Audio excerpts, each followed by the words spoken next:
Yes, especially if you're looking at seven. Hey, go ahead. Are they? Yeah. We're live on YouTube now. Okay. All right. Welcome to the January 19th, 2022 North Logan City Council meeting. We will be excusing Craig Humphreys tonight. He is unable to attend. We will begin with the pledge led by Emily. Oh, no, it was Buzzy, after which Roger will say the opening prayer. The audience, please rise and repeat after me. I pledge allegiance to the flag of the United States of America and to the republic for which it stands, one nation, under God, indivisible, with liberty and justice for all.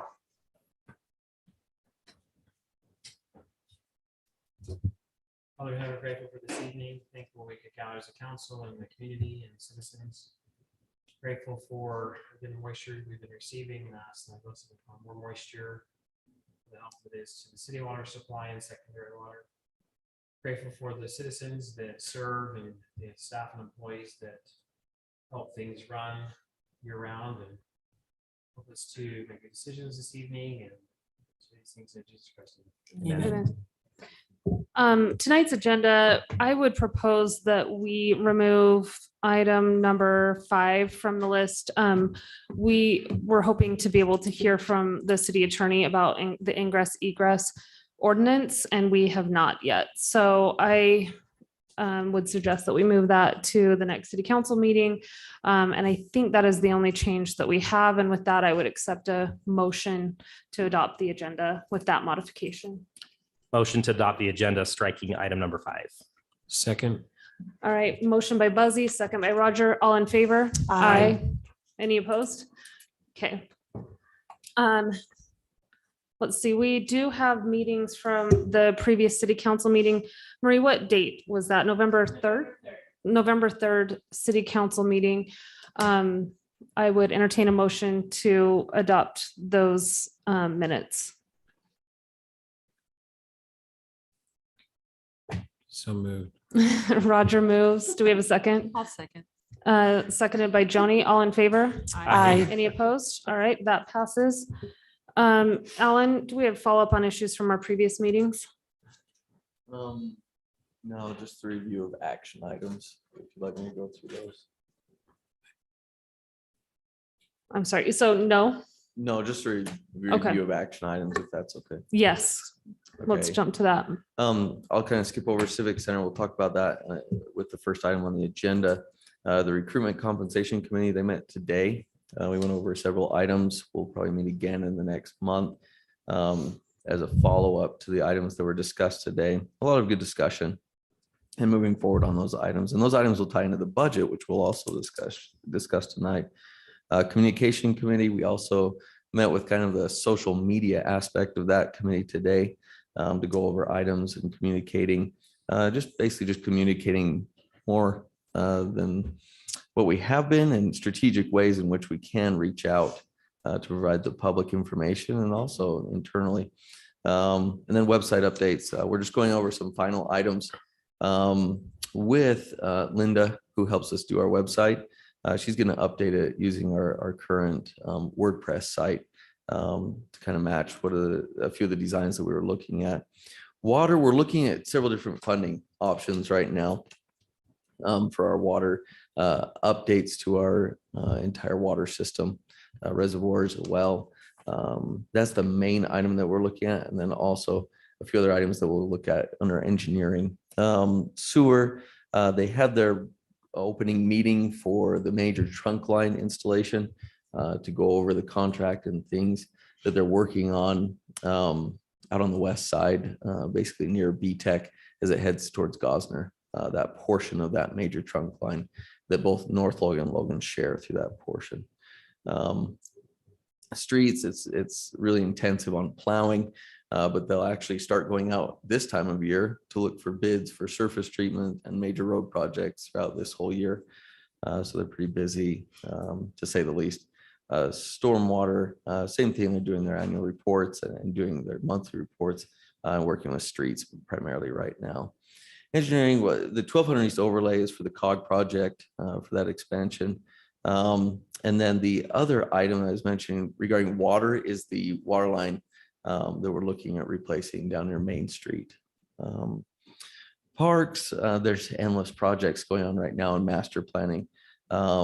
Everything from Meadowview area, that's basically the pickleball courts, but then everything around the pickleball courts. Elk Ridge North, because we're looking at applying for a RAPS grant associated with that, in addition to the RAPS that we've already applied for the north end.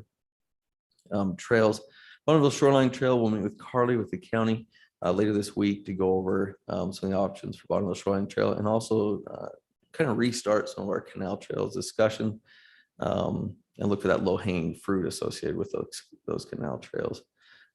Recreation, basketball is going full force. It's very large.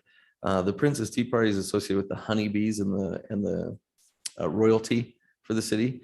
And then the soccer signups, we already have like 600 people signed up, and it's only been open for a week or two right now. To put that in perspective, at 600, it would be the largest rec program in the valley. We usually hit 900 or 1,000 with the amount of participants in rec soccer. So that's up to the rec department there. Facilities, they did do some boiler repairs today. They're working on several items in the library, and also RSL are the two key areas they're looking at right now. Cemetery, it's actually the primary thing we're looking at is the Veterans Monument. Spencer has done some designs. We've kind of just hijacked him and had him do some design work there. And we'll talk about that in the coming weeks. We need to look at those designs and then maybe look at some fundraising for that. Community development, again, we'll look at the ingress egress with the updates, and then water conservation ordinance. They'll talk about several things that they're looking at as far as dates and goals and things that they'll be working on throughout the year. Economic development, we're looking at the master plan, which basically just needs to be fine-tuned right now. And then the smaller focus sites, so several different areas throughout the city that we'll be looking at for individual plans. The proposed community reinvestment area, fancy name for another RDA, or redevelopment agency is what it used to be called. Tax increment financing is what that is. That needs to be approved by this school district and Cache County. So it's now been sent to the school district. So at least we have that. They're looking at that. They're going over those items in the coming weeks. Treasurer, she sent me these things months ago regarding procurement, and we'll go over those things tonight. We'll talk a little bit more about business licensing in a moment, I believe, with our accounts payable person here. Human resources, that's the end of the year process. We're going over those items and several other items with our interns related to onboarding, recruitment, and other things that we have. Just jumping out through here, library, they're dramatically increasing programs. You'll see that in the newsletter when they send it out. There's several things that they're working on, that they're updating, and we'll talk a little bit more about that with the Civic Center tonight. Police, we're working together on the nuisance properties.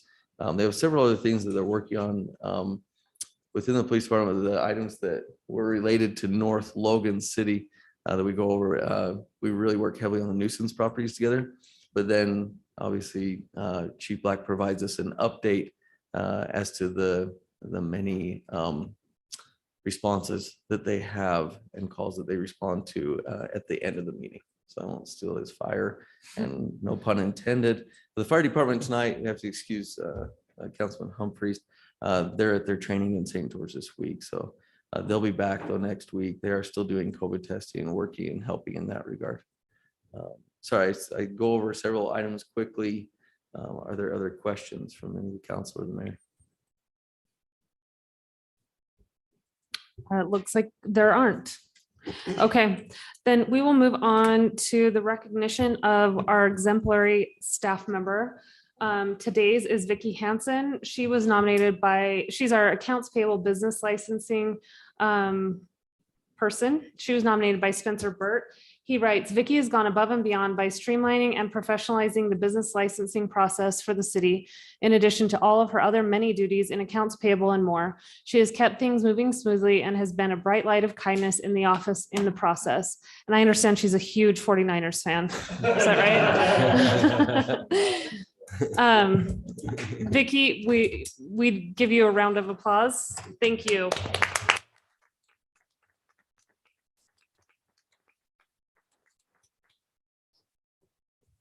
What's your true, who are Cowboys? Oh. Okay. Lost a bet to Ryan, so Okay, that's we don't want to be on record on with the 49ers. Okay. Okay, then with that, let's move on to our first item of business. A public hearing to receive public comment on the submission of an application to obtain financial assistance through a grant or loan from the Community Impact Board. The funding requested will be used for a proposed community center, children's library, and library renovation. This building would serve both the city of North Logan and the entire valley for programming items.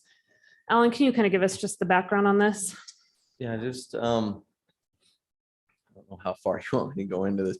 The Community Impact Board, the CIB, is a board that receives its money from federal mineral lease lands throughout the state. So a lot of the counties that have mineral leases, Cache County is not a contributing county, but several of the ones in the center of the state and the eastern portion of the state are parts of that where they have federal lease lands. What they do is they function as a quasi bank where you can go and you apply. If you meet certain criteria, they can set up a long-term loan. It's usually 30 years with a certain interest rate. But you have to apply and meet certain criteria in that regard. The first step in that process is submitting an application, and part of that application is having a public hearing to receive input regarding North Logan's intent to apply. So before we apply, which would be around February 1st, we have to hold this public hearing to get input from the public regarding this application. And what it essentially is North Logan City would be applying for funds for this community center and library remodel. To put this in perspective, if I put the cursor, oh, that's a giant cursor. If you can see that, that's where we are right now. So we're sitting in the library. The rest of this building to the north and to the east does not exist. And that's what we would be applying for is a loan or a bond in order to pay for that portion. Then we would pay that off over time. Over 30 years is the intention, is the application. So you have to go through who does this serve? Why is this important? How do we handle these monies over that time? What's the surety for the bond? Those types of things. And so we go through this lengthy process.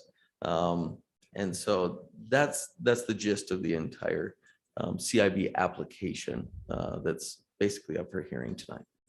Okay, thank you. I also think it's probably important to note that ultimately the intention is to have this tied to the Friends of the Library and the Thorn Endowment as far as paying it off is concerned. So that's the commitment there. Okay, with that, I will open it for the public hearing.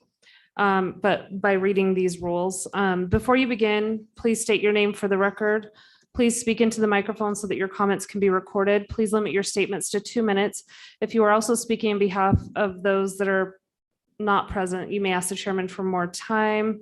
Please phrase your opinions in the form of statements, not questions. A public hearing is your opportunity to express your opinions to the city council, not a time to ask questions and expect dialogue between yourself and the council or city staff. Please address your comments to the council, not to the public. The council may ask questions about your comments. If you have questions or need to discuss an issue, please meet with city council members or appropriate city staff. You may provide a written statement as your input for a hearing. You may read your entire statement or summarize it. The 2-minute limit applies. Is there anyone who would like to speak on this matter?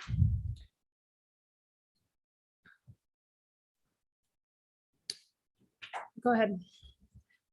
And if you just walk up here and just tell us your name and 2 minutes. Zach Panter.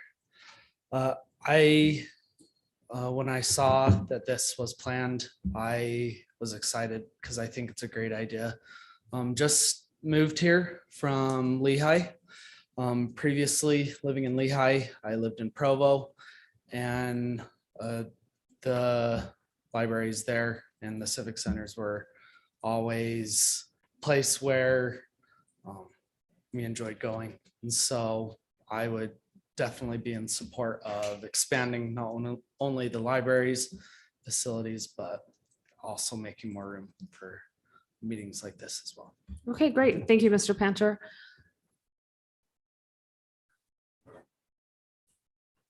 I will read a public comment that we received from Hannah Israelson into the record. She says, as a mother of a preschool age child, a former public school teacher, and a former employee of North Logan City Library, I would like to voice my enthusiastic support for the submission of an application to obtain financial assistance through a grant or loan from the Community Impact Board to be used for a proposed community center, children's library, and library renovation. I constantly hear from other parents of young children that there are frustratingly few indoor spaces for children in Cache Valley. During the winter especially, parents and caregivers have a hard time finding indoor places to take their children where they can do activities that are simultaneously fun and enriching to their education and developmental needs. More and more families with children are moving into North Logan and the entire valley all the time.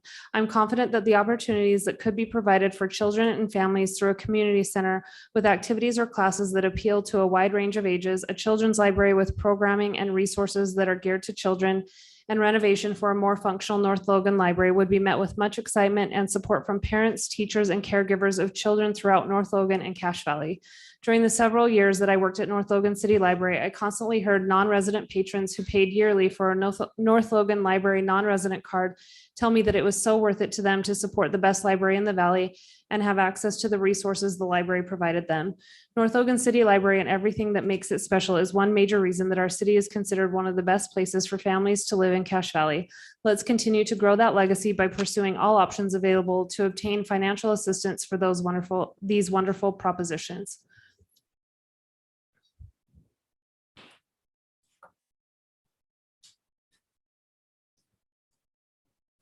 Barbara Middleton. I totally agree with everything she just said. Hear, hear.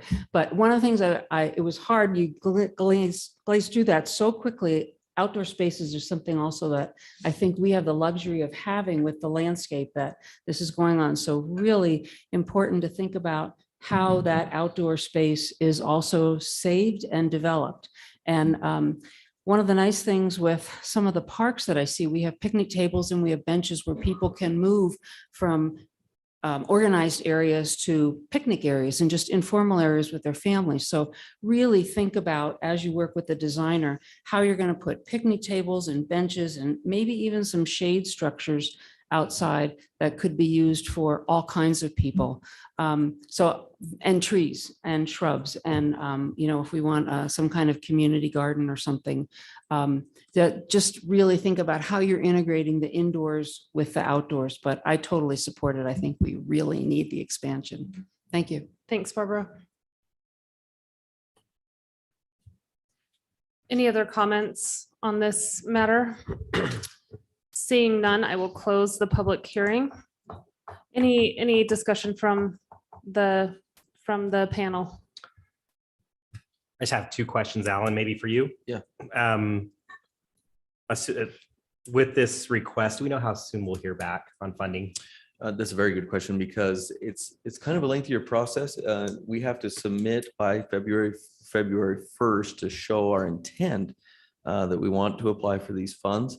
Then there's one other meeting in the spring that's more of an informal. They review the projects and then they actually consider them around June 1st.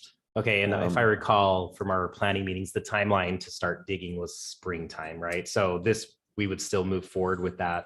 Are we still on? That's for the city original time? offices. And we're still on that timeline for Yeah. the city offices too. Yeah, city offices, that's a very good point to bring to the table, along with Barbara Middleton's point regarding the grounds. The grounds would come out of a certain funding source that wouldn't be included in this loan, but that's a key element that we were going to focus on. And then the city office comes out of another funding source.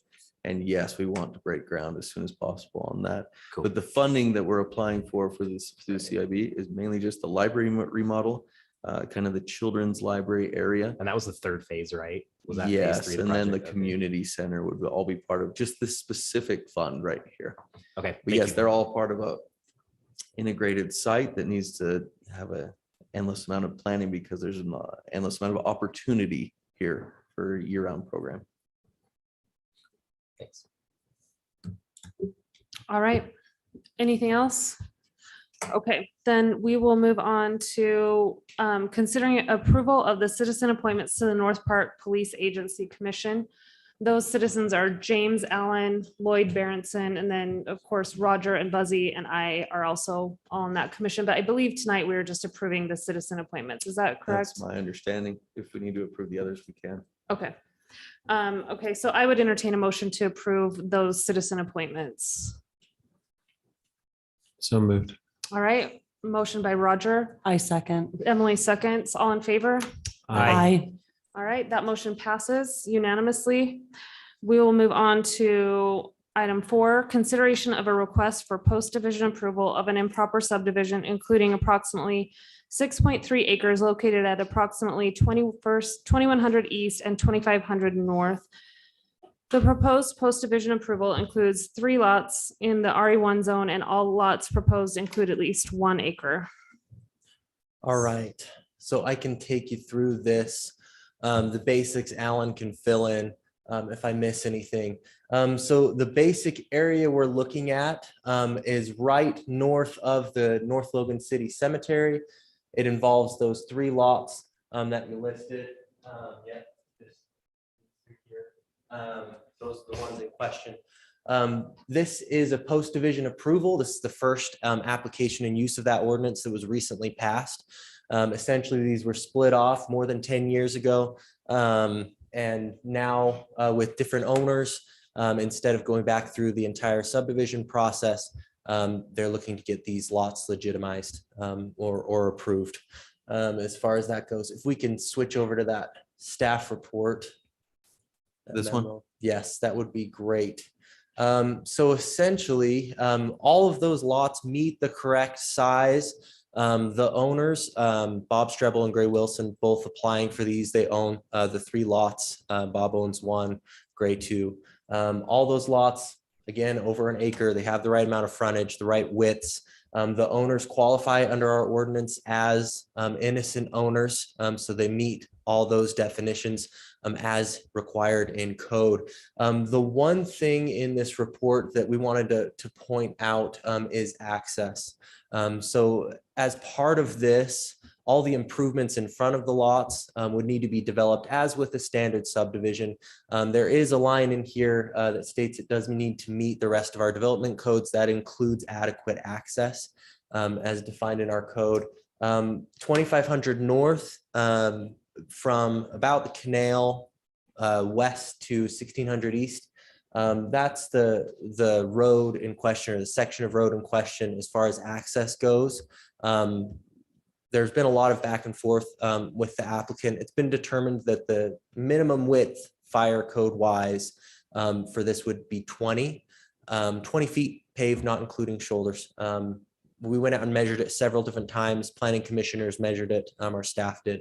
It averages about 15. The widest gets about to 16 feet. The narrowest about 14 or 13 feet. And this is, again, just from the canal west to 1600 East. From the canal east to the lots is right around that 20-foot mark, 19, 20 feet. I think there's 20 feet of drivable surface. One thing to note too is there's about 11 feet as plowed. We can't plow it much more than that without knocking over fences as is, but we kicked away the snow to take the measurements, just to clarify that. So that's the one item on there as far as staff goes that we noted. Another item on that application is regarding that emergency access to the east. So there is a temporary emergency access in there. This did come before Planning Commission. John Keller, the fire marshal, was there. He noted the history of that it was a temporary one. One proposal would be to connect that and make that a permanent fire access with a gate to serve as the fire access. There are a couple reasons why that's not an ideal situation as far as staff goes. One would be just the length of the dead end road coming in from Wildercrest. It's already longer than our current code allows. If that's the emergency access there, and it would be making permanent a connection that was originally intended to be temporary, essentially. So those are the two items on as far as staff report goes. With that, I mean, obviously, we just compiled what we found in the code. As far as this planning commission, when they considered this, they gave it a negative recommendation with a vote of 4-1. So they had one vote that wasn't in line with that negative recommendation. Obviously, if council feels like the codes that we outlined, the adequate access doesn't apply in this case, that would, you could feel like you'd want to approve this, or the other way this could go through is if you feel like there should be a variance given. But those are just the findings that we had in staff. So, and I don't know if I missed anything there, Alan. No, that seems to adequately cover that. All right, does the council have specific questions for Spencer? I know that we've all done a lot of background work on this, so this is not new information. The planning commission did not review the alternate solution to the east access, correct? Yeah, That that came in wasn't- after, I believe. Yeah, that wasn't very thoroughly discussed in the Okay. meeting. So that was mentioned. I believe Gray Wilson got up and mentioned that in discussions with the planning commission. So they touched on it briefly. It wasn't part of the staff report at that time. We hadn't really dived into that. And at the end of Gray actually stood up after the motion carried and just expressed that he wished there was a little more time spent on that as well. So that wasn't covered, I think, as thoroughly as the applicants had hoped. Did the fire chief speak to that? He spoke primarily to the history of that access Okay. and that it was intended to be temporary, just as a kind of Band-Aid. We're already almost here. We might as well punch that through. That's basically was his sentiment there. Well, did he discuss the need to provide all apparatus access through that road? So if history recalls, he's giving a little bit of a different history than what I recall on that fire access, because part of the negotiation was that you would be able to bring heavy machinery through that access in case of specifically a wilderness fire on the bench. So, and it's not, I guess we could probably take it offline from this, but I'm curious if he addressed that at all, because what I'm hearing now is that could not support that type of machinery. And that's what he shared as well in there. And I'll just speak to kind of what he has told me in that meeting and in the past is certain vehicles would go through that. It would help get maybe a bush truck or something else up through there. But there are a lot of vehicles that, like a standard truck, would not go through that gate in any condition. Some conditions. they wouldn't go Even in through. the summer? Right. So Okay. they'd send it around. So that's what he expressed in the meeting. I don't know if that was different in the past, if that's changed or not. Alan may know a little better than me on that as well, but. No, that sounds accurate with the fire marshal kind of described as far as going up through there and what it would support right now. Again, I can't speak to what it would or would not support because I'm not driving those vehicles. But the intention when we went through this was that it would be temporary and it would go away as soon as 2300 North is tied in. That was the key aspect. That was the majority of the discussion I remember. I think there was a lot more discussion that maybe went on regarding this access. It really was a measure to provide at least some form of secondary access in some emergency. Keeping in mind, because of the fact that Wildercrest was all approved in 2007, the entire subdivision went in and it created a somewhat unsafe situation in terms of quick emergency access to that area. And so that was the discussion when it first went in that I remember. But yes, I mean, the intention is that it was supposed to be temporary. 2300 North was supposed to go in at some time, still in discussions. Probably more discussion now than there was 2 or 3 years ago, but still obviously not installed and not anywhere near construction right now. Spencer, can you speak a little bit towards, because originally I thought maybe that was the reason, as far as this request of fire, but and maybe researching a little bit more, it was more the egress being over like so many homes or so, explain that detail of the code. Yeah. So here's the really logic behind it. So if the access is from 2500 North, and this is all going off of our ingress egress code as was written when this application was filed. We have this ordinance pending, but they had submitted an application before that. So we're not considering that code. 2500 North, if that was wide enough, if it wasn't the 14 feet, if it was the full 20, just the minimum 20 feet, that gate on the end was essentially going to be their second access. And in the code at the time, that counted as second access. So they didn't have to worry about either the 750 or the 30 homes. In this case, they're on a rural road, so they're limited to 25 homes anyway. They're below that. But that was the case. So if 2500 North stays as is, and eventually the city will need to come in and fix that. We've got a lot of roads on a list, a lot of things on priority lists. It's not on the immediate future. But say 2500 North stays as is and the emergency access comes from Wildercrest, essentially that 2500 North can't be counted as a second access if it can't be driven on all the time. So it becomes a one access as far as emergency is concerned. Functionally, I think that would be the access residents used. As far as emergency was concerned, the only access would be from the top. So at that point, from the point it becomes a dead end, you'd be limited to 30 homes and 750 feet, both of which this is above, at least for a new approval. Wildercrest, like Alan mentioned, was approved before that 750 30 home rule was adopted into our design standards technical manual. So there are homes being built up there. It was kind of a matter of them getting approved and us having to live with the code we had at the time. Codes changed and this is a different approval. So hopefully that helps clear it up a little bit.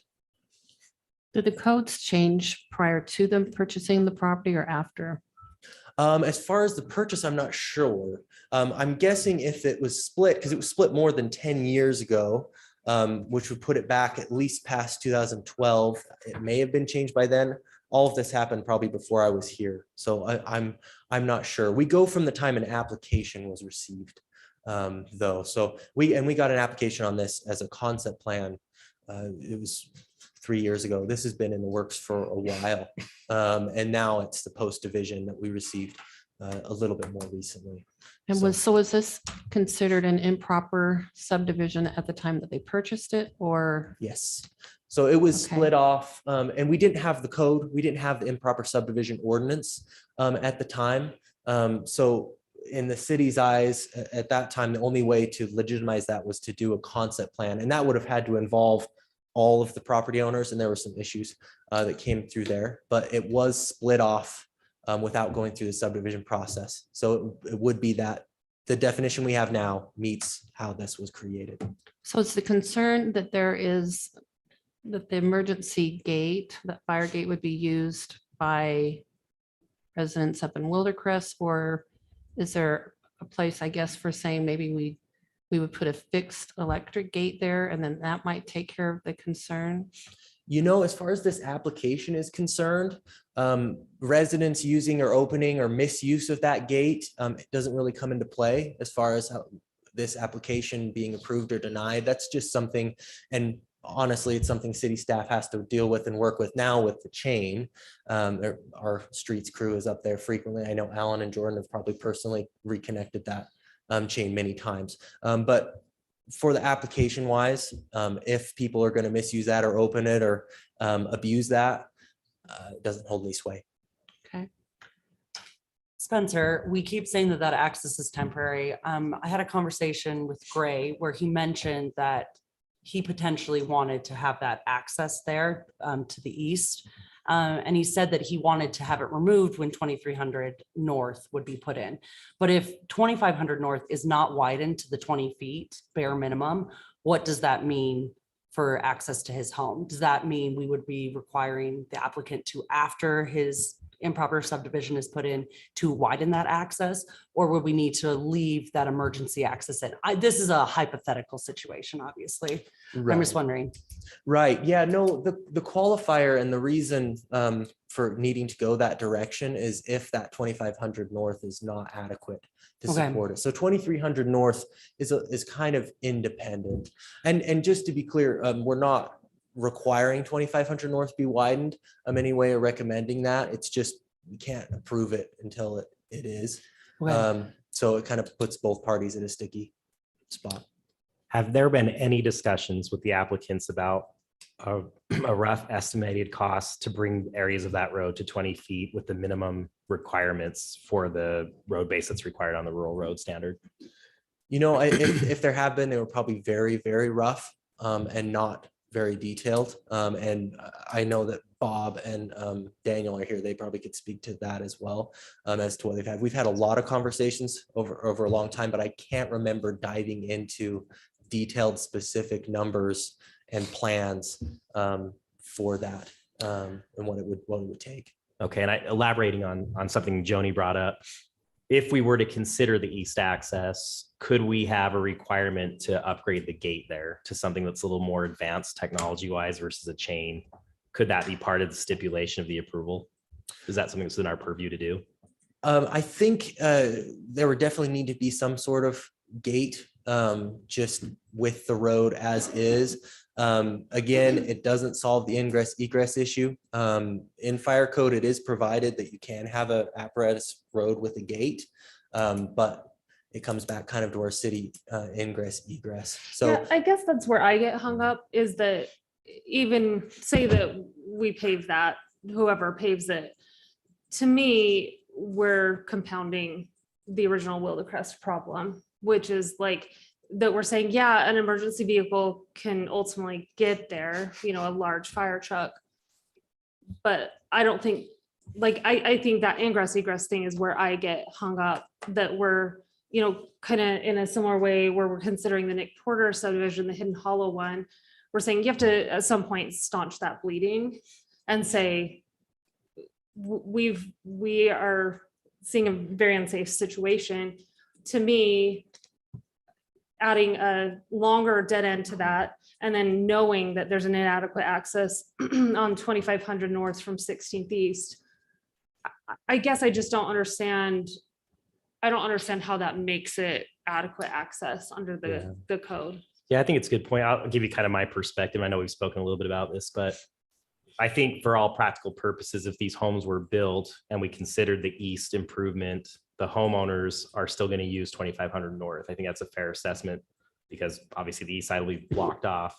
But what has been brought to light through this whole process is that we now have a safety issue for Wildecrest that I think we thought we had resolved years ago. Do you really think that? Like, do Yeah. you think that we were confident in that? Because to me, it's been a Band-Aid from the beginning. Well, so I can, in the meetings we had for that, unless my mind is crazy, which it could be, I'm getting old, a lot of gray hair, but we specifically asked city staff at the time and fire, hey, we have concerns that just a quick history. We had a lady that was on a four-wheeler at the bottom of Wildecrest that hit a stop sign and had to be life flighted.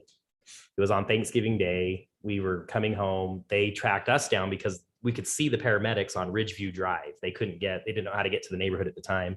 That's what started a lot of the conversation about emergency access. So we sat down and said, let's go through all the scenarios, fire, four-wheeler accidents, which this one happened to be. Yeah, this will take care of all of that, right? So we're giving you this access so you can get out quickly and so we can get in quickly. So I think this is what makes this one so unique to me, is the fact that it's brought to light a safety issue that we thought we'd resolved, which, you know, whether we just didn't understand that correctly is very possible, but either way, it's an issue. And I think that's, Mayor, where I'm getting a little hung up on this, is that it actually probably does, to your point where you think it actually adds to the problem.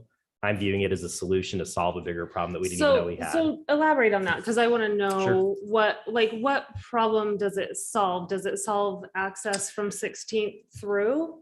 Or does it solve? Yes. You're just saying, you know what, we're gonna be fine as long as a large truck can get through Wildecrest. So yeah, from- what you said first. So 16th East through for emergency purposes only. I think it solves the problem that we currently have. But you're still traveling on that Yeah. sometimes 11-foot road. right, And right. that's where I just get hung up that we're improving the end of the road and all of the lead up to that from 16th to the canal is still remains a problem. Yeah, I agree. So this, but the Like, I scenario don't know why is- that changes it to adequate access to improve the end of it. That's fair. What I'm understanding and speaking with the fire department is that, let's just hypothetically say we have a fire in Wildecrest. They will take 2500 north right now as it's designed, even though it's under 20 feet.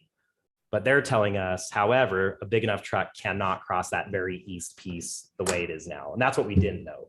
Well, So the fire marshal said at the planning commission meeting that a 4x4 brush truck, Right. which is what, and again, I was not there with the original conversations, but he did say that was the original intent, was that an ambulance, a 4x4 brush truck could get through that access. And is the Yeah. problem, And I'm disputing Is the history of problem that. that- Okay, Yeah, no, yeah, no, thank it's you. fair, it's fair. I just- is the problem that 10 or 20 feet of road? I guess that's important to me.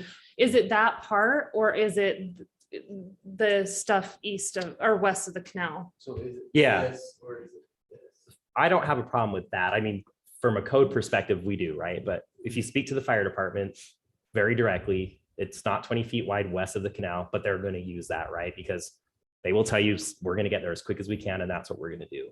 What we didn't know is that for the right type of vehicle that you have to have for specific situations on the east side, the 20 feet side that you just pointed out, they cannot use that. So now if we have, let's use a scenario where we have a home on fire and they have to have a large fire truck.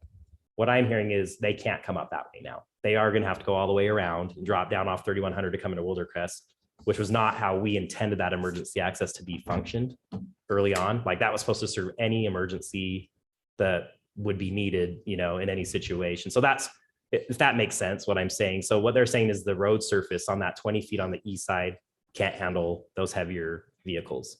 Right, But- and there is another aspect of the width down there as well, depending on the I have no doubt that you're right on that. I don't know the history as well as you do. You live up there. The width does matter as well. I mean, Alan's been up there. If they say there's a car parked there, and now you've got a fire truck halfway up that's backing out. So it's at a width that there's, I mean, the 20 foot is there in the fire code for a reason. So even if you solve that very top part, it's at 20 feet, it's less than 20 feet in very perfect conditions that may help, but it doesn't solve the whole problem. Agree. To Lindsay's point as well. I think if you set a precedence, you make a variance on this, then any other person who wants to build behind their house that doesn't have the 20 feet is now going to say, well, what about this little lane between my two houses? And, you know, and back to the Wildecrest thing, and I believe in safety. However, I remember from when we were concerned with residents up there and safety, and many citizens came and talked. It's kind of a separate side thing, but I do remember we talked even more heavily about how important 2300 is and how do you get that through. So obviously, you know, that's kind of a side thing from this. However, I brought up with residents before, when those residents drove up there and they picked those lots, and this isn't, they knew what they had. I mean, but I also want to provide safety. So So that's, my concern is the 20 feet going up. Partly, staff recommendation is that, you know, until 2500 can support that. Now you say, well, other homes are there, but that was previous code. And, you know, at that time. I think also I have a concern if there were, so let's say we approve this and we give them that access from the east or whatever. I feel like if they were to sell this and sell it to somebody else, that person would not know to tell an emergency person, oh, by the way, if my house is on fire, just as a note, make sure to go through Wildecrest neighborhood to get here because you can't come up 2500 north. I just don't believe that person. And I don't feel good about potentially putting a person in that situation. And that's the other issue. Isn't a rural road supposed to be a dead end? I kind of feel like paving that sort of doesn't make it feel like a dead end anymore. Right. Even with a fire gate, it doesn't feel like a dead end.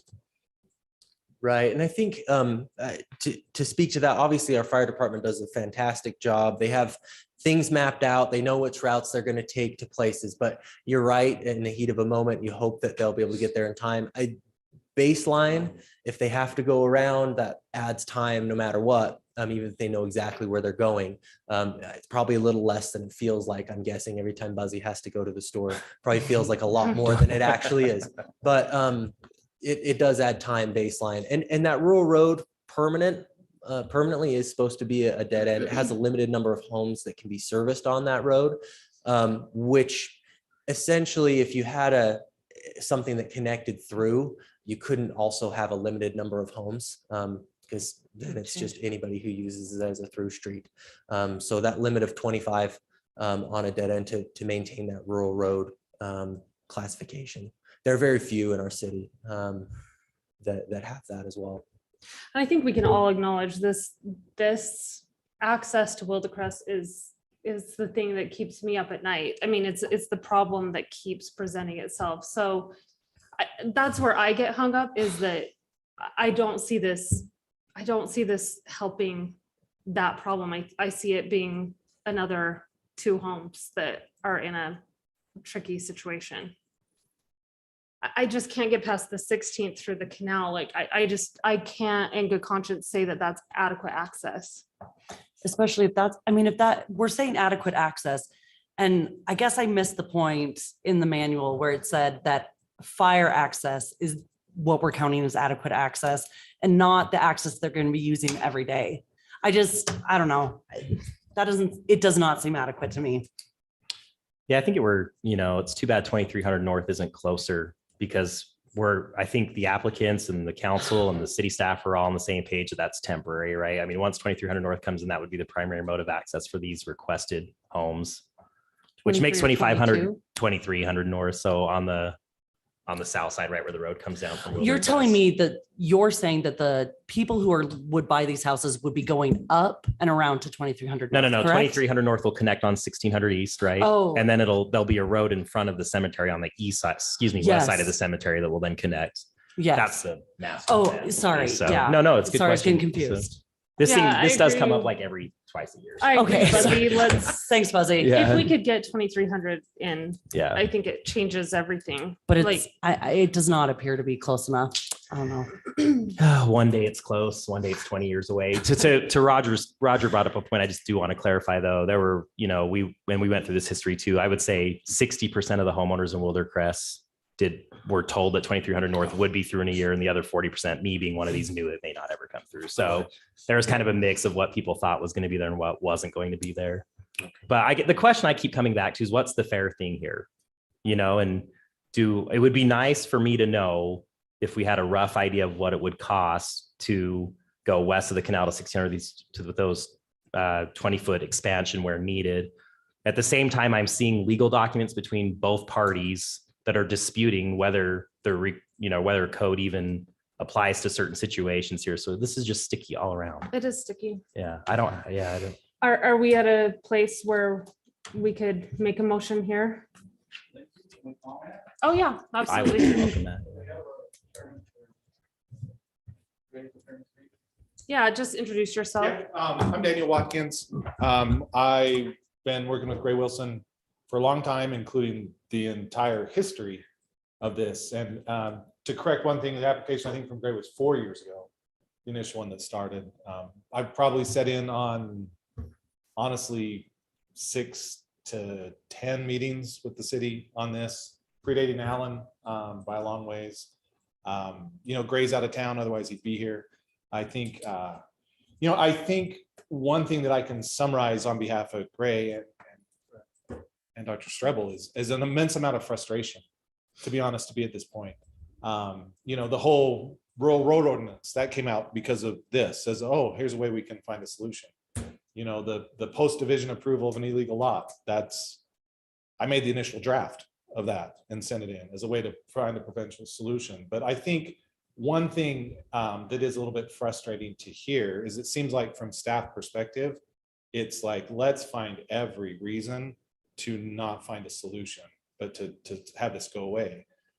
Yeah, 2500 North, it's indisputable. It's an issue. It's not a perfect road. But with what staff's basically saying, I mean, my question would be, how could anyone develop and use that land? It's zoned R1. It's not like this can be a massive subdivision. What staff is saying is, you know, using 2500 as is for just the imperfect access that it is, and having at least a much improved emergency access to address that issue. Because we seem to kind of merge between it of, okay, do we have sufficient fire access, or wait, is it just adequate access? And the line seems to be, oops, sorry, I'm a hand talker, to blend between them, which, you know, it's which issue is it that we're primarily concerned about? And, you know, and with all due respect, this isn't a Wildercrest issue. This is our client's issue with their property and the ability to use it. And when it comes down to it, one of the biggest issues is, okay, let's just take it at its core that, okay, everything's great except for from 1600 East to the canal. Okay. So, okay. And of course, it wasn't even brought up by the city of, okay, well, maybe if it's a requirement that be improved. Well, I think it wasn't brought up because in essence, then what the city would be requiring is that for a 3-lot subdivision, that the applicant improve, what is it, 2000 linear feet of road? Oh, and Yeah, I don't which think is- that that's ever been something. I know, that is and I think city's the position. issue is, to a certain extent, you know, I mean, for Gray and for Dr. Strebel, I mean, Gray's been working on this 4 years trying to get it, Dr. Strebel as well. I mean, they have a right to use their land and find a way to do it. And I think one thing that's frustrating is I wish we could be trying to find solutions as opposed to finding problems. You know, for example, great, some of the access, the worry is, okay, for adequate access from beneath the canal, again, which is, it's a road, that's the city's road at this point, but it's there, it's just not improved to where it's at. Okay, if the concern is that what happens because until it gets improved, that there could be cars parked there, well, why don't you just enforce the rural road ordinance and ban parking on it? Yeah, because we've got to find a solution, because if at the end of the day, the decision of the city council is, hey, you know, it can't be developed as is, my question would be, how can it be developed? And if that's the way the city's coming down on it, because and I get it, it's a conundrum on both sides, because we got to find these solutions, but it's also not legally supportable to say the only way you can develop this land is if you improve this entire road to get there. I mean, the city knows on 2500 North, just a little bit further west, with the property ombudsman, you know, mediation with them, it was not proportionate to even extend it much. I think it was about 80 additional feet, let alone 2000. Yeah, and I think we would stipulate to that is disproportionate to ever require you to finish that road. I think the other side of that coin is that we also have an obligation to make sure that is adequate access. And so I don't disagree. at So all. we can, I'm just saying, I don't think that's at issue here, because that's not anything that we're asking. Yeah, But I think that applies conversely, that we do need to provide adequate access. We need to make sure that there's adequate access. And I also think that that's a mischaracterization of the city's involvement in this, at least speaking from my involvement. That I think we in good faith have tried to figure out how you can even proceed in this with the improperly divided subdivision. So I think to characterize that as we're being obstructionists.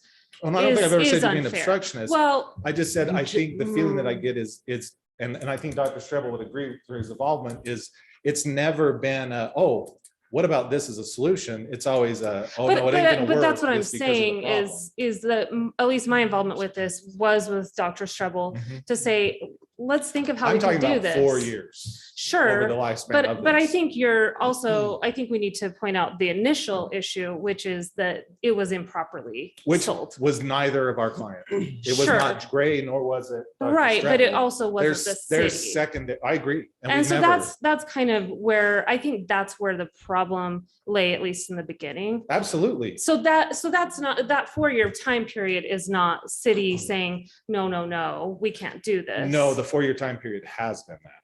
And again, I've been there the whole time. It's been, but that's under the bridge. My point is, I feel like we've made progress. I feel like we have a potential way out, a potential way to make it where it satisfies the city's requirements. I mean, Alan will agree. I've always acknowledged that as we've gone through it, that we've got to find the balance of it. It's And- just, we got to find Yeah. the balance. And to be fair, I do not want to say no to this. I really don't. Like, I think you're correct in saying, let's figure out a way that people can actually use their land. Yeah. But I think we also have the onus of making sure that we're not creating a worse situation. Absolutely, I agree. But that's why I'd love for the discussion to be, okay, fire access. We need to have adequate fire access just in case. You know, we have city-owned property there going to the east to, yeah, Wildercrest is imperfect. And eventually it'll connect through and it'll be there. But as a stopgap, because again, then the discussion becomes, is it a dead end? Is it not a dead end? I mean, because of the fact that it's not going to be a through street because of the city, yeah, it is. But then if it has a fire gate through it, I mean, I've worked with a lot of developers that have fire gates. One of the questions that came up, yeah, there can be really nice fire gates that are very clear that people can't get through, and the fire department has the standard key to get through it. So, you know, from my perspective, if we have fire access really twice, and why can we look at options such as if everyone agrees that going this way, it's adequate under the rural road ordinance, and this is what it is, and there's not going to be any current development. I think staff's probably right. It's not probably on the hopper of a high profile thing to improve, especially with growths that will be coming in. Well, can we work with what we have by banning parking along it? Making sure that there's at least enough to get fire trucks up there if they need to. You know, and then they have two different ways to potentially get it. So they could go that way, and if it's blocked, then they don't. I mean, I don't disagree 100%. We've got to make something, because bad decisions just compound, and heaven knows every city's made of. But I also think it's a bad decision to not try and find a solution, because otherwise, I think the question we need to ask is, in that scenario, how can you use that land? Because to me, based on what I was hearing before with what I heard, to me, I don't think you can. I mean, it'd have to be coming in for a request to change the zoning to get a much, because from a monetary standpoint, there's no way you could justify, because again, this is all, I think all of this is North Logan, right? Except for maybe, is this one not North Logan? Correct. Okay. So then you'd be having to combine a lot of property, get a much higher density zoning just to justify the cost. Because again, we're looking at, is it 2,000 feet about from 16th East to? It's 1,800 feet from Yeah. the 1600 east up to the canal. Okay. Does the council have any questions for Mr. Watkins? Yeah, so you said you met with the ombudsman? No, we haven't on Okay, this. okay. We've avoided that. Because again, we've explored a lot of different solutions to try and find a way to get there. And, you know, between the rural road ordinance, which I can never say, which Alan will know, I can never say, because every time we've met, it's a tongue twister and I can't get it out. And then, you know, then we went the route of trying to get everyone on board with signing off on the plat to get it approved. And then we ran into roadblocks with certain property owners not wanting to sign off on it, which led to the post-division approval ordinance, which is great. And now we're here with the primary issue being access. And I get it, it's not perfect, but I think there are ways to meet the city's requirements to make sure that it has adequate access and allow these property owners to use their property within the zoning requirements. Dr. Strubble, did you need to? Make a brief comment? Yeah. And by the way, your husband has helped my daughter's hand twice. He's amazing. So. Oh, well, good. Maybe you'll only be mad at one of us. You know, I'm kind of surprised at the conversation that we're having here tonight. After planning commission, everything was settled except the fire code access. It was the only thing that came up. And we felt like we've come up with a great solution for fire access and are willing to spend our own money to help that. And that access would also help the people in Wildercrest create a safer emergency fire truck access for them. And I think we're confusing a couple things. We talked about fire access, we've got that solved. And no offense to Spencer, but he made a comment that really wasn't true. He said that the code says that the fire truck can't go that distance. And that's not the case. There is adequate fire access road all the way from the fire department to our lots going through Wildercrest. That road is definitely over 20 feet. And then the other thing that's come up is access to our homes. We're not talking about fire, but just access. And that code, all that code says is that you have to have adequate access to get to your home. And I don't know how you can argue that there's not adequate access to get to our home when people drive back and forth to that cemetery all the time. And the 9 people that live on that road, they have adequate access to their homes. So, you know, we don't want any exceptions, and we don't feel like we need an exception. We feel like we meet all of the codes to pass this. And there's plenty of reasons here for you to pass this, and you'll never have to answer to anybody saying that you did this for Strebel and Wilson. Why won't you do it for me? The reason that you could do it for us is it passes code. And unless somebody can tell me differently. I have to admit, I kind of feel like we're stretching the definition of adequate. In which way? When we are explaining that a fire road requires at least 20 feet, I feel like if bare minimum adequate access needs to be fire code the whole time. Well, To I'm be not honest with arguing you. fire code. We have an access for fire code up through Wildercrest. You're saying though, that, correct me if I'm wrong here, you are planning on using 2,500, correct, to access your properties Sure. and not using the fire access? Sure, And it just like all the other people that live on that road do.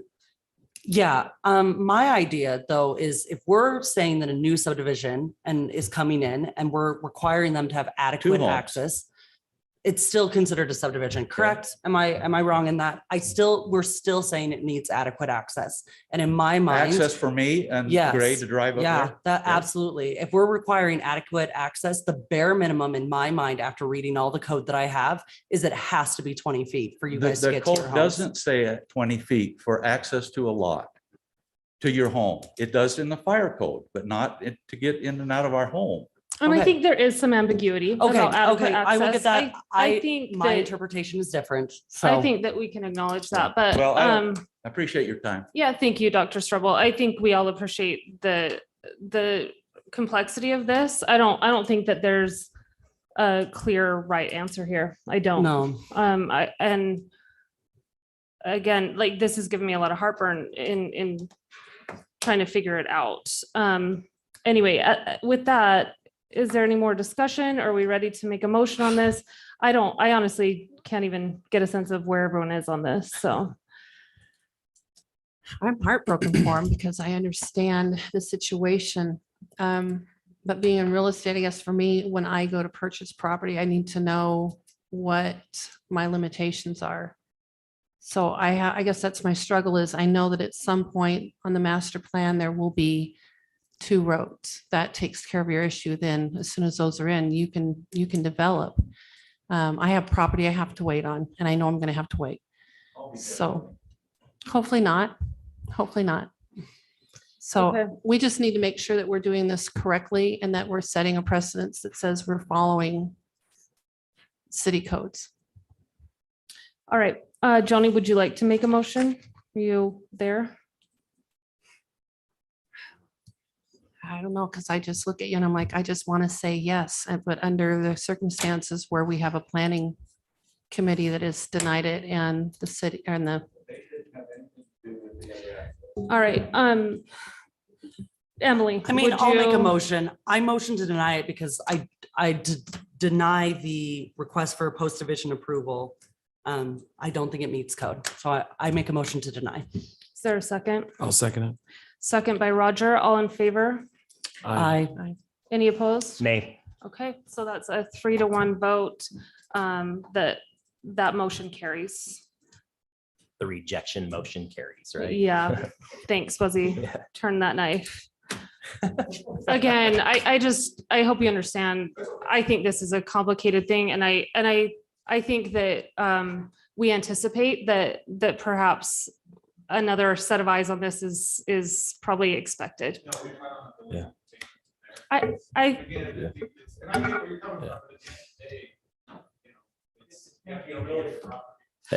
can I just add one comment too? By denying it, I'm not necessarily in favor either. I probably would have moved more for a table, but I know you guys are waiting for an answer. But I think there's still more discussion between the canal and 1600 East personally. And to not even have any type of number tied to that might be something worth at least investigating in the short term. So I think everyone would agree from a enforcement standpoint Okay, Okay. fair. I think I'm confident with the bill. I just wish we could have gotten to it here as opposed to wasting more resources. We're not interested in appeal. Okay, well, we appreciate your civility in this and really do hope for a good solution for everyone. We will move on to item 6. I guess it's now item 5, discussion regarding updates to North Logan City Code Title 6-504 procurement procedures. Alan, take us down an easy road, would you? I'll just briefly go over this. This is a discussion item. So a few years ago, basically when I think Debbie Bond, our treasurer, started, we started looking at our procurement procedures, and she sent over some updates. And it's kind of just been on the back burner since then. We've just discussed different methods for procurement. Just to really give a brief overview of procurement, what we need is some guidelines for how we go out as a city to make purchases. Initially, we looked at updating our existing code, which you're seeing here on the screen. This is our existing code. We looked at updating this using the state code as a base is what we do, and then we can make it more strict. We can't go less strict than the state, but we were going to go a little bit more strict. And at that time, we started going through several different areas, including our new use of purchase cards, which are a quasi credit card. However, as we looked into that, there's an agreement that each city staff member that uses a credit card has to sign. It's very lengthy, and it specifies all of the rules. And so we didn't feel like it was essential to put that within the city's policies. And by code, it's ironic that these procurement procedures that govern city staff methods of purchase are not in the employee handbook, they're in city code. So basically it says, hey, citizenry, this is the rules you have to abide by. Really, it's talking to the staff and how we go out to make purchases. Regardless, we went through and we looked at it. There's some recommendations in here. When we first adopted this was probably 30 years ago. And some of the items we need to start following. In order to follow them, they can't be that low of a limit. Like it literally says that to go out and make a purchase under, I think it's $1,000 here. Sorry, $5,000. We have to have 3 formal bids. They have to come in. They're supposed to be sealed bids. When we're going out to buy salt for the city sheds, one trip is probably $5,000. And so to make this realistic, we need to abide by the ordinance. And in order to do that, we have to make it a little bit more realistic. So we abide by it fully. And we want to do that. And so that's the intent here, is to modify these items to bring those up to date. There's also things in here that talk about sole source. Sole source is really if there's only one logical provider, someone that can provide the service, whether it's engineering or a product. We don't run into that very often, but there are circumstances where we run into that. The other area where it talks about is if people are on the state bid. There's a competitive process for different entities to get on the state bid process. And then we can simply select, we don't have to go out to 3 bids. We would just simply select that firm if we feel that they have a competitive bid at that point, or a competitive just offer for providing services. And so those are the main areas that we're looking at right now and updating. Again, this is a discussion item to bring it before the city council. And then probably in the next city council or the one after that, it would come to the city council for at least a consideration of formal approval. So at this point, where you're just looking for input on this, Yeah, feedback. it makes sense to me that we wouldn't have 3 sealed bids on a $5,000 purchase. That seems like an unnecessary hurdle. If I bring it back before the city council in a few weeks, I'll probably send it to you beforehand.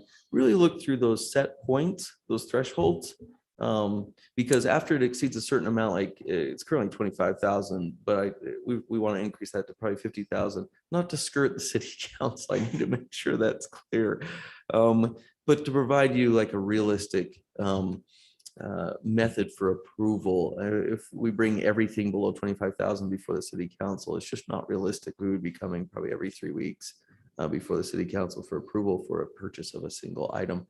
And so it's more of the 50,000, but look at those set points. What do you think is fair? What do you think would be prudent for the staff to bring before the city council for approval over a certain dollar amount?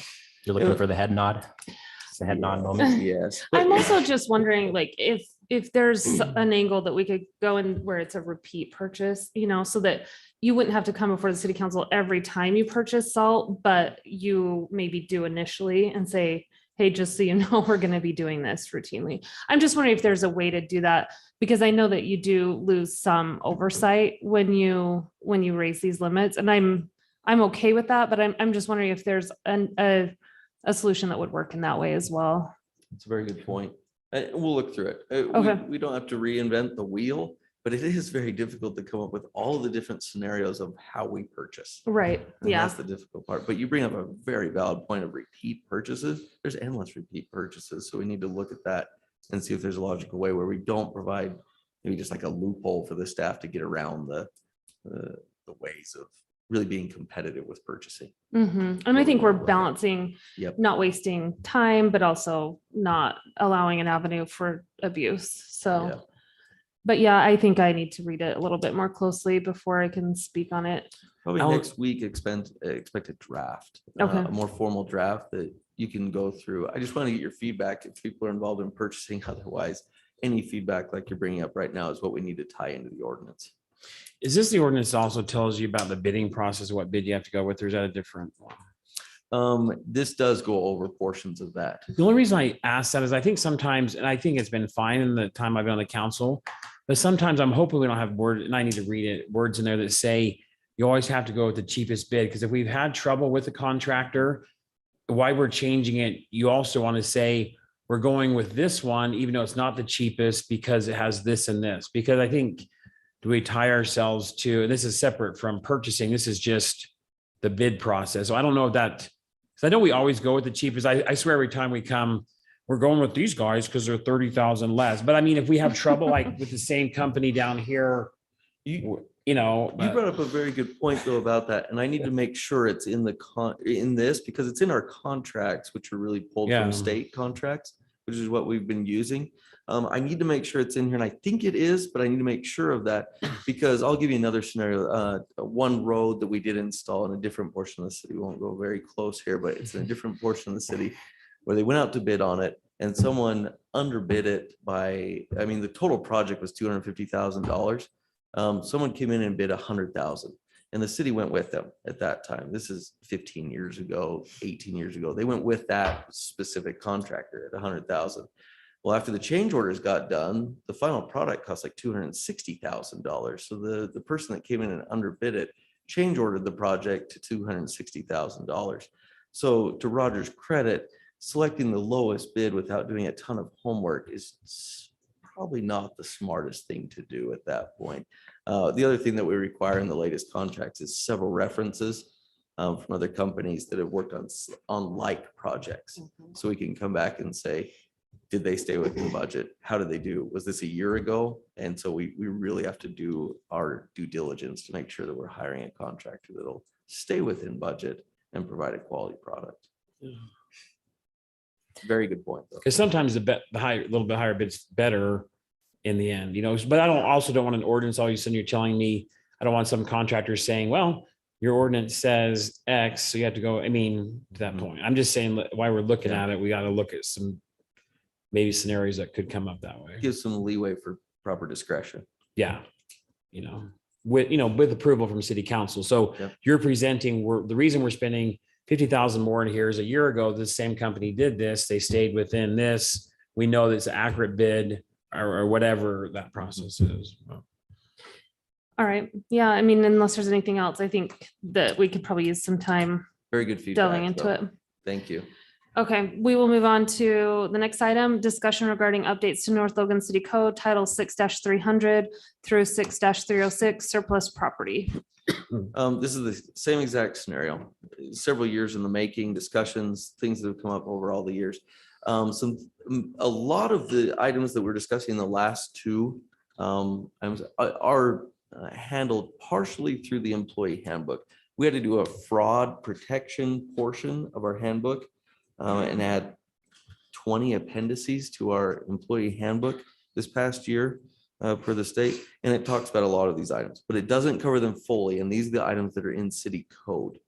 And so surplus property is basically if the city is going to divest property or sell property, what process do we go through? This covers everything from real property to products and things that we own, computer screens, whatever it may be. How do we go about that? And what is the correct process? And throughout the time I've been with the city, we've actually erred on the side of caution with this. We've probably been very cautious with how we go about getting rid of things that the city owns. Real property, our process is actually kind of hilarious. Our city attorney laughed when we looked at how we dispose of real property. It's a lengthy process, but it even includes a provision there that we have to offer the property back to the original owner of the property. So we literally had to send a letter to the last known property owner 40 years before then to say, would you like the property back? You can purchase it at the appraised value. They had no idea who we were or what was going on. Sounds like a So scam. there's certain things Straight that we need to update. But there's also other things that we need to look at that provides employees a proper direction for if we have a computer screen, if we have a vehicle, if we have something else, what do we do? And usually the best practice that we've probably done in the past is we offer it to other departments first. We say, do you have need of this in any other department in the city? Which we've done pretty heavily, especially with things like fire trucks. So a brush truck, once it's worn out, you need a brush truck that's very reliable. We use those as snowplow trucks in the past. While not very reliable and broke down every storm, it doesn't need to be as reliable as a brush truck for the fire department. And so those are the things that we've done in the past. And then if it didn't do that, we went out and we had like a sealed bid process where we'd go out if it was above a certain dollar value. But all these things need to be fine tuned. And so if there is a computer screen, do we just say, hey, someone can have it? We want to avoid those types of things. Meaning someone for their personal use could just have it, or we can just give it to the public. We need to go through more of a strict process in that regard. So like I said, next week, you'll probably see a more fine-tuned version of this. I'll highlight all of the recommended changes. If you could just go over that and then let me know, or if you've gone through in your own companies and things that you work for, a disposal process of property, let me know if there's things we need to be leery of. Okay. All right, then let's move on to discussion regarding a proposed resolution revising the fiscal year 2022 municipal budget. Okay, and this particular item will probably come before a public hearing at the next city council. But I wanted to bring it before you before we actually get to that point.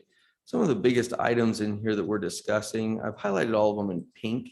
And so if you go through, you'll see things like wage adjustments. And this was done a couple months ago. But then if you go through, like right here, community admin allocation. Sorry, can you even see my cursor? Hopefully everyone can. Yeah. On line 19 on there, you can see that pink line. That's a recommended addition that the city council actually approved a few months ago. We need to formally put it into the city council, or sorry, into the budget. What that is an admin allocation. Every single department, when we looked through this, helps out our enterprise account funds. So the biggest department where you see this is like utility billing. So our treasurer handles all of the utility billing for the city. She's paid directly through the general fund. However, that's not entirely fair because she's doing a ton of work for the enterprise accounts, which are stormwater, water, sewer, a library, the other departments of the city.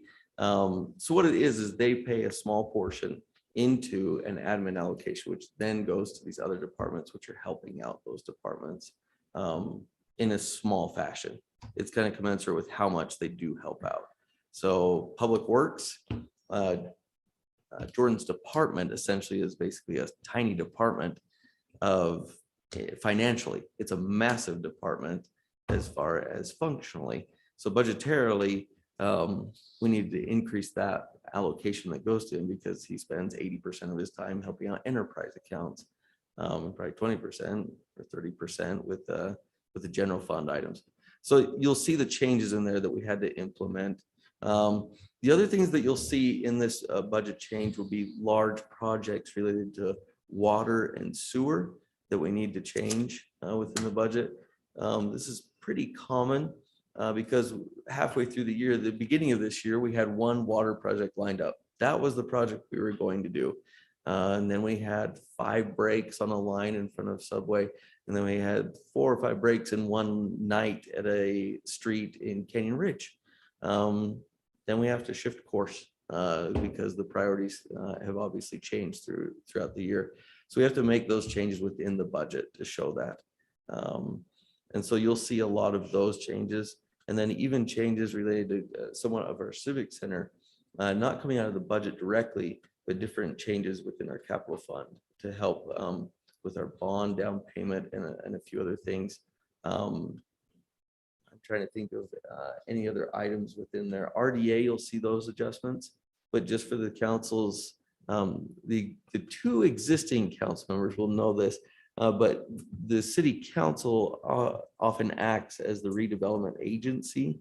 And so we have to go into a formal separate meeting, mid-meeting. And so you'll change hats, you'll put on the redevelopment agency. But that budget. Can we get itself- actual I was just gonna hats? say the same thing, like Please. different colors for what Visors, role we're in, maybe? Yeah. Make RDA great again. So we'll give you some hats for each one of you that you can wear. But that's when you go into that budget. So just so you know, you're not shocked in the next meeting when we have to change and go into a separate one. And Scott keeps me on my toes and makes sure that we notice that properly. So they're entirely separate notices, entirely separate meetings when you go into that. That's tax increment funds, and we'll go over that a little bit more. It's really fun when you go RDA back to council, then you go executive session. Then we've covered like the whole. Every Yeah, then you- possible. There you go. Yeah, those are the fun nights. That's right. Oh, But I'll send this out as well. But what I need from the city council, remember, this is one of your primary functions as city council members when we go through this, is budget approval. And so I don't want to muddy the waters. We want to look at this and get this revision probably updated in the next few weeks, because after that, we start having the proposals for the budget that starts July 1st of this year, which would be the next fiscal year. So approving the revisions to this current budget before we start with proposals for what budget departments would like for next year. It also helps them develop their next year's budget by having this budget corrected, okay. so to speak. But the key is I've highlighted those in that weird pinkish color, so they stand out. Those are the revisions, but those aren't the only things you should be looking at. If you have questions on other items or things that you feel should be revised within the budget, let me know in the next week and a half or 2 weeks and say, this is a big question I have. Should this be revised? If you notice it, and it probably should be revised. So let me know in the next couple. So what of you're weeks. saying, if we don't do our homework, we're gonna have a really long meeting in 2 weeks. Bingo, Roger. Okay. And you don't want long meetings. Roger that. Get reading. Okay. Okay. It's a good heads up. So just focus on those, but anything else really bring up with me Okay. pretty soon. It will be on the next city council meeting agenda. As a public hearing. As Doesn't a mean you have public to approve it, but Right. it would be a public hearing for consideration. Okay. Okay, then let's move on to reports from city officers, boards and committees. I don't know. Who do we start with? Yubi? Okay. I can't understand you using masks on. What's that? Yeah, I can't hear when I have a mask on either. I'm only going to take 2 seconds. Just to give a quick update as to our calls since January 1st of 2022. I just looked, we're at 278 calls as of right now. Just took an accident at Walmart parking lot. So anyway, 105 traffic contacts in the last 2 weeks. So not a lot of other things going on. Okay, great. My wife's at Walmart, so now you've got me concerned. I might text her, make sure it wasn't a brown minivan. No, it's okay. I'd All rather right, not know. go ahead, Spencer.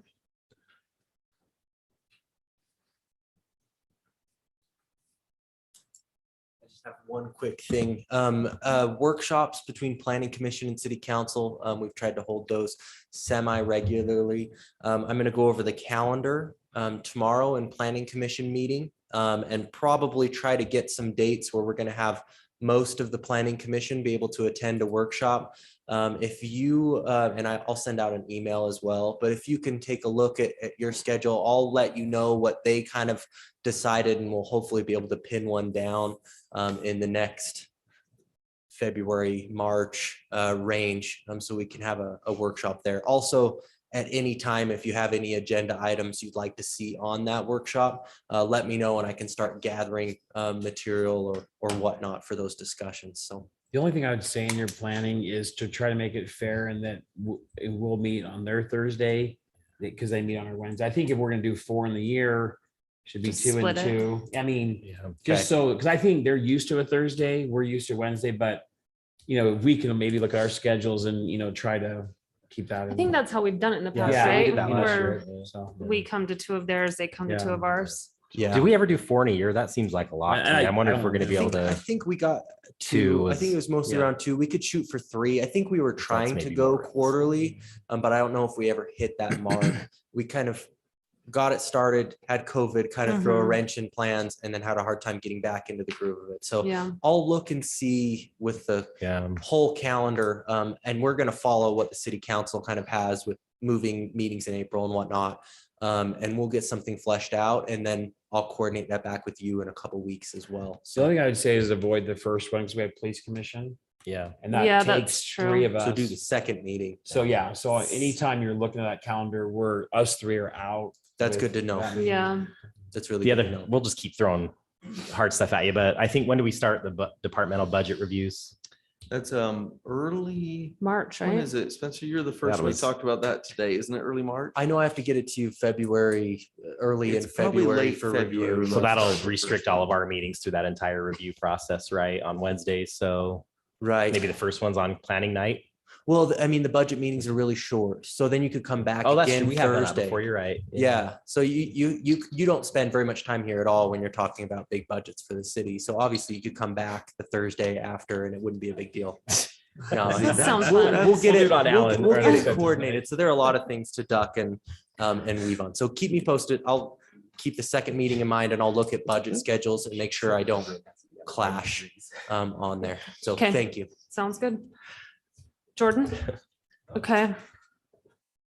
Marie, Alan, I don't have anything particular. Just a reminder that Utah League of Seasoned Towns would come up in April, so keep that on your docket. I think it's around the 3rd week of April. Yeah. Keep in touch with me on that. And Fuzzy, you're kind of encroaching on Roger's role. His role is to keep the meeting short. So just remember that. I think we're too short tonight personally, but I know.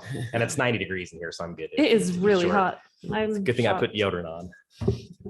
We're Too far, too much? approaching, we're keeping it within 2 hours. Like I know. that's, That's Good job. I'll drag it out. We haven't gotten to me yet. So. all right, Scott. Alan, did we get? That's fine. You'll Yeah. come just back? Out of Okay. courtesy to Roger, I won't proceed with any other items. Since we're Nothing, talking I'm about just saying, I always make budgets, fun of them when I'm on the team. I did get a note, email from Cache County, and I had to put in for our truth and taxation public hearings. So you just need to think about that and whether or not you want to go forward with that, if you want to improve the budget, and then in August, when you have the second public hearing, you back off on it or you approve it. Just start thinking about that. What's the first requirement for that? Do you remember, Lindsay? What's the earliest public hearing we have to hold for truth and taxation? Scott's already prepared. It's when either they're the on very there. end of May or the So what's that or the soon? first city council in June. I think it's likely. Yeah. That's where I am right now, that we're gonna need that. So yeah. I would rather have it and then not use Agreed. it than not Mhm. have it. I second that. Just know there's 3 Third meetings. So there's the actual notice, then there's the approval of the budget, Yeah. and then there's the actual installment of it, which would occur in August. Oh, So third Scott's date's right in already, front of he us. has to notify the county of those particular dates with our first choice and second choice for each one of those. oh, Who okay. already put the X in yes? Yep. You put that? Maybe. So Okay, I'll take credit. right. That's right. I think that's smart. I think that's, Alan wants his Again. taxes right. Sorry, I kind of overstepped my bounds there, so. just ask Alan. I mean, he knows. No, I think that's the smart way to go. Okay. Anyone else? Alan, should we go back to you? What do you have? No, I'm Okay. if you want. Then is that all? Roger's I don't- fancy to, Unless Alan wants my time, I don't have anything. Oh, do we not? What, are we Yeah. done? We need to go to city Oh, council. I have no business. Joni? I have no business. I have one thing, but it's legit. So talked to Spencer about this. Didn't mean to focus on Wildercrest all night, but 2050 East is incorrect. And you can thank DoorDash for bringing this to our attention because they keep getting lost. How do we rectify that, make it correct to 2075 East on the lower road of that subdivision? But for full transparency, I live on the lower road. Okay, so Buzzy lane. there's a fake road, is that what you're telling me? Yeah, so look right, if you see how it's labeled as 2050, so scroll north again, Alan, right there. So Ridgeview Drive is also 2050 East. So DoorDash comes to the end right there and gets mad. Oh. And then by the time they come all the way around, your food is cold. And But in it all really- seriousness. it really FedEx and doesn't UPS make all have sense. the You know same what, problem that- too. I have It's- done that. I did that every time Yeah. I drove up there. It's very annoying. When- Supposed to be 2075, correct? One thing to Yeah. bring up with this, again, that's a question mark because when I looked through all the old Wildercrest maps, when we had people coming in doing subsequent phases of this subdivision, when we looked at it, like this road varied from 2050 East to 2150 East to 2075 East.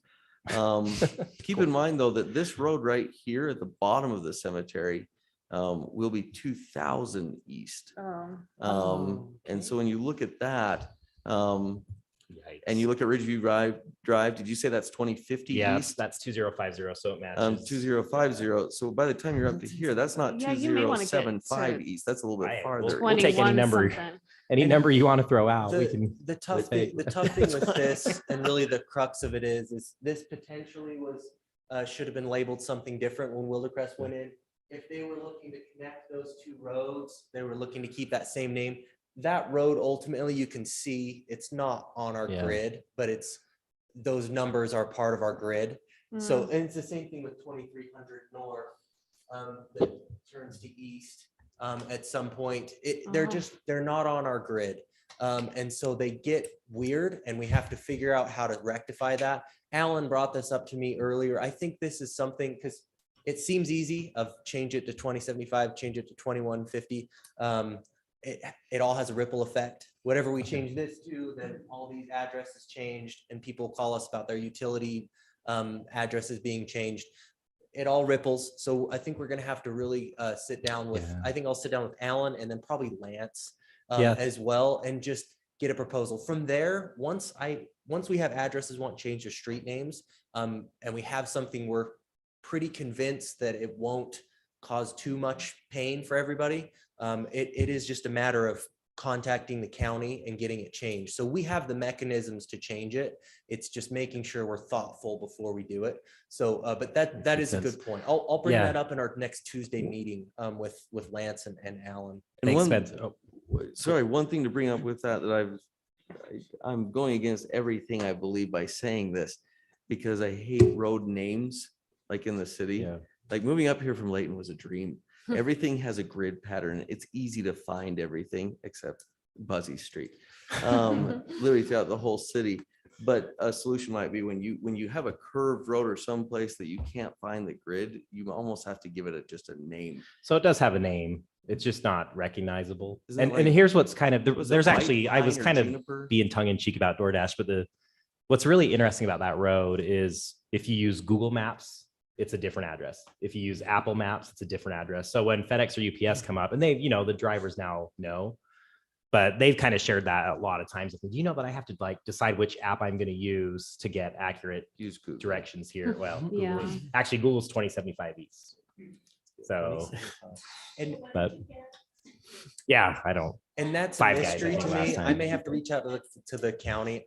I don't know where the mapping services pull their data. Like, I don't I don't know where either. they're pulling their Yeah, I'm address wondering if there's a tables. mechanism by which 'Cause- you can notify them, Yeah. like, hey. No, I had that directions problem when I progress. was living in Lehigh, though. Like, Yeah. for whatever reason, they're pulling weird information because 'Cause- nobody could find my house either. Yeah, so. you'd think they pull it from the county, but there are times when our county records all show, we get a call about an address that they're having issues with. Our county records show that it's exactly what they say it is, but the mapping is showing something different. So that may be a separate issue that may be a little harder mechanism wise to solve, Fair that Google Maps and Apple Maps. But on the county end, we can do that. So we'll look into that. Make sure, don't let me forget on that. What's the Buzzy. name of the street? Then? White White Pine? Pine Place. Is that I've never, I don't even use it, but it's actually on the signs, the North. Oakland Yeah, we City have the sign. same thing on our White street. Pine Place or White Oh. Pine. Not the Lane same or- name, but I'm saying we have a name that no one uses. That would be even more confusing if we had the same. Yeah. it would. Okay, well, I appreciate it. I'll do some research on the And electronic Buzzy, side let of me it. know, so- because Okay. we had that issue with our Yeah. townhouse too. Okay. but no And then I one just could wanted to find it. briefly thank the city staff and for spending a lot of time on the Bob Strebel, Gray Wilson Yeah, agreed. issue. We've like spent hours with each of you over this for months, and I know just appreciate you willing to take the time anytime we've called. So that's it Yeah, for me. Thanks, definitely. Aaron. Thank you, guys. I Okay, third. Roger, you want to do the honors? Oh, Oh, do you has have everyone any- had a yeah, chance? do you I have have any- nothing. Okay. I try to extend it. Motion to adjourn.